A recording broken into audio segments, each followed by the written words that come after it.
Washington میں قائم American university کے رنگا رنگ کیمپس پر مسلمان طلباء کے لیے قائم کی گئی مسلم اسٹوڈنٹ ایسوسی ایشن کئی برسوں سے مسلمان طلباء کے لیے مختلف خدمات سر انجام دیتی آ رہی ہے۔ مسلم اسٹوڈنٹ ایسوسی ایشن کے امام عدیل زیب: مجھے یہاں آئے کچھ عرصہ ہی ہوا ہے، لیکن یہ ایک بہت لبرل کیمپس ہے اور لوگ ایک دوسرے کی بات سننے کو تیار ہوتے ہیں۔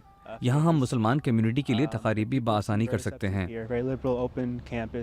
لیکن اس کے باوجود جہاں اتنے مختلف مذاہب اور قومیتوں کے طلباء موجود ہوں، کسی نہ کسی قسم کے جھگڑے یا بدگمانی پیدا ہونے کا خدشہ پھر بھی ہوتا ہے۔ تانی موال مسلم اسٹوڈنٹ ایسوسی ایشن کے بورڈ کے سربراہ ہیں۔ اگر کبھی کوئی ایسا واقعہ ہو تو ہم انٹرفیتھ آرگنائزیشن سے رجوع کرتے ہیں، لیکن ہم اس قسم کے واقعات کو روکنا چاہتے ہیں۔ اسی لیے ہم MSA کے ذریعے لوگوں کو یہ بتانے کی کوشش کرتے ہیں کہ کیمپس پر دوسرے مذاہب کے ماننے والوں کے ساتھ ساتھ مسلمان بھی موجود ہیں۔ غیر ملکی طلباء جب امریکہ میں تعلیم حاصل کرنے آتے ہیں تو انہیں یہاں کی ثقافت سے لے کر تعلیم کے نظام تک بہت سے شعبوں میں مشکلات کا سامنا ہو سکتا ہے۔ کیمپس پر موجود بیشتر دفاتر طلباء کو مختلف قسم کی امداد فراہم کر سکتے ہیں، لیکن امام عدیل زیب کہتے ہیں کہ مسلم اسٹوڈنٹ ایسوسی ایشن یا MSA بھی اس سلسلے میں اہم کردار ادا کر سکتی ہے۔ طلباء مجھ سے رابطہ کر سکتے ہیں، ہم آپس میں مسئلے کا حل تلاش کرنے کی کوشش کریں گے، پروفیسر کے ساتھ بات کر کے دیکھیں گے، یا اگر طالب علم کو مسلمان ہونے کی وجہ سے کسی نے کچھ کہا ہو تو اس قسم کے واقعات کو دستاویزی شکل دی جائے گی کہ کس دن کیا ہوا، کتنی مرتبہ ایسے واقعات پیش آئے۔ پھر ہیڈ چیپلن اگر چاہیں تو اقدامات تجویز کر سکتے ہیں یا اعلان کر سکتے ہیں کہ ہم اس قسم کے واقعات برداشت نہیں کریں گے۔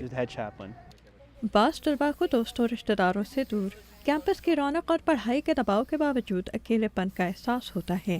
تعلیم کے مطابق ضروری نہیں کہ کیمپس کے تمام غیر ملکی مسلمان طلباء MSA کا ہی رخ کریں، لیکن ان کا کہنا ہے کہ امریکن یونیورسٹی کی MSA نئے ممبران کے لیے اپنے دروازے ہمیشہ کھلے رکھتی ہے۔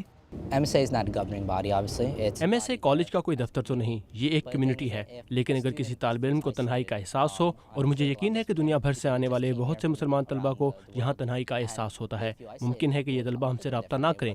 اسی لیے MSA کے صدر کے ناطے میرا یہ فرض بنتا ہے کہ میں طلباء کے آپس میں مذاکرات کراؤں، تقاریب کے ذریعے انہیں یہ احساس دلاؤں کہ ہم کمیونٹی کا حصہ ہیں اور آپ بھی ہماری کمیونٹی میں شامل ہیں۔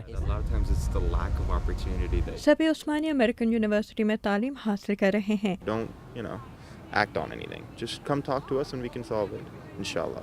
کیمپس کے مسلمان اور غیر مسلمان طلباء کے درمیان ہونے والے کچھ مذاکرات کا حوالہ دیتے ہوئے انہوں نے کہا، ہمیں یہ ڈائلاگز رکھنے چاہیے کیونکہ کمیونیکیشن سے، بات کرنے سے کافی حد تک مس انڈرسٹینڈنگز دور ہو جاتی ہیں اور کافی حد تک انڈرسٹینڈنگ پھیل جاتی ہے، meaning you understand what the other person's background is, culture, everything. لیکن طلباء بہت سے مسائل کو سرے سے پیدا ہونے سے روک سکتے ہیں۔ امام عدیل زیب کہتے ہیں کہ کسی کالج یا یونیورسٹی میں داخلہ لینے سے پہلے طلباء کو یہ دیکھ لینا چاہیے کہ ان کا منتخب کیمپس انہیں پڑھائی کی طرف مائل رکھنے اور انہیں کامیابی کی راہ چلنے میں کہاں تک مدد کرے گا۔ Amna Khan, Urdu VOA، Washington.